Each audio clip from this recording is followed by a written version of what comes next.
So we talked about creepy dolls. Now it's time to talk about creepy children. My pick they're today... worse. I know. My pick Because they're today living. is Village of the Damned from 1960. I love it. I don't remember too much of the original. I remember the Christopher Reeve remake more with Kirstie Alley. It was pretty much the same. It was pretty much the same. But this one obviously takes place in England because it was a British film. Yeah. With the blonde-haired, creepy... all little blonde-haired, creepy kids with glowy eyes. Nothing beats English kids for creepiness. That's true, because they also have the accent. Makes I know, right? Creepier. Yeah. Yeah, it does. So, basically, in this little town called Midwich... That's a cool name for a town. I know. Everyone passes out simultaneously. Men, women, children, everybody. For however long it is. Then, a couple months later... Babies! No, not yet. Not yet. Every woman is pregnant at the same exact time.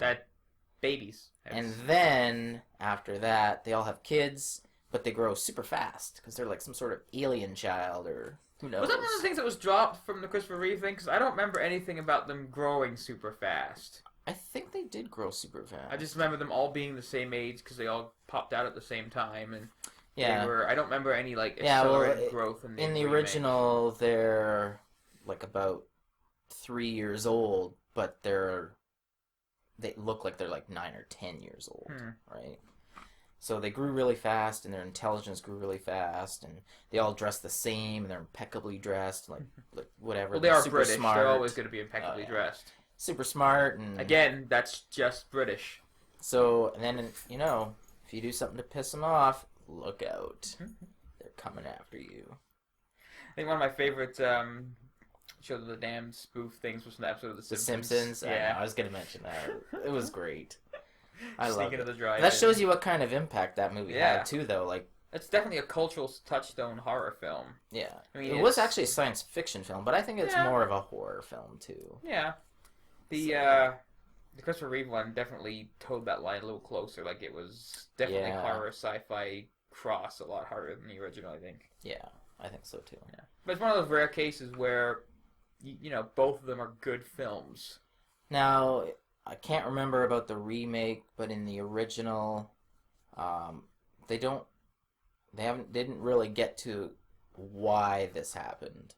I don't know if it was aliens or magic. It was aliens. It wasn't magic. Because they had the one deformed baby in the tube that Kirstie Alley had, and he was all like, bah. Oh, yeah.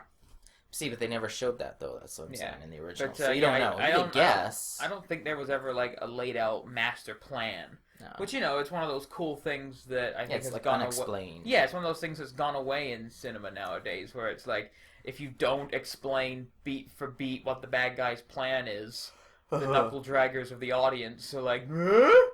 Yeah. What? What did he do that for? I know. So it's nice not to have everything spoon-fed to you and... Oh, this is why the bad guy did it. You know why? Because bad guy. That's why he did it. That's kind of... I can make assumptions and guesses as to what's going on because of the story I'm being told. You don't need everything explained all the time. Mystery. So, I enjoyed it a lot. Village of the Damned. Black and white, 1960, British, spooky, spooky kids.